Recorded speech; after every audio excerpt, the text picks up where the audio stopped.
Հուլիսի 4-ը նշվում է որպես կրկախառնության միջազգային օրի պատիվ ավստրալացի Խուան Մանիը, ով առաջին անգամ Ավստրալիայում որոշել է կրկախառնվել անծանոթներին եւ ուրախացնել նրանց, բայց որոշ ժամանակ անց Սիդնեի իշխանությունները արգելել են Խուանին կրկախառնվել այլ մարդկանց հետ առանց բժշկական ապահովագրության, որի համար նա պետք է վճարեր $25 միլիոն եւ նա սկսեց հավաքել ստորագրություններ։ Երբ հավաքել է 10,000 ստորագրություն, իշխանությունները արգել կհանել են։ Այսօր, ինչպես եվրոպական մի շարք երկրներում, Հայաստանում եւս տոնը նշվում է։ Գյումրու երիտասարդական նախաձեռնությունների կենտրոն հասարակական կազմակերպության անդամները Թատերական հրապարակում նույն կերպ նշել են տոնը կրկախառնվելով անծանոթների հետ։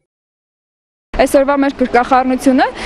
իդեան գաղափարը մեր միջազգային կամավորներից մեկինն է համատեղել, այսինքն կրկախառնությունը հավասար է կամավորությանը, այսինքն նույն բավարարվածությունը, նույն հաճիկն է ստանում, երբ կամավորություն է ստանում։ Դրական էներգիա ստացանք, դրական լիցքեր ու փորձեցինք նաև անցորդներին, ովքեր Գյումրիում միշտ տեսնում ենք անժպիտ ու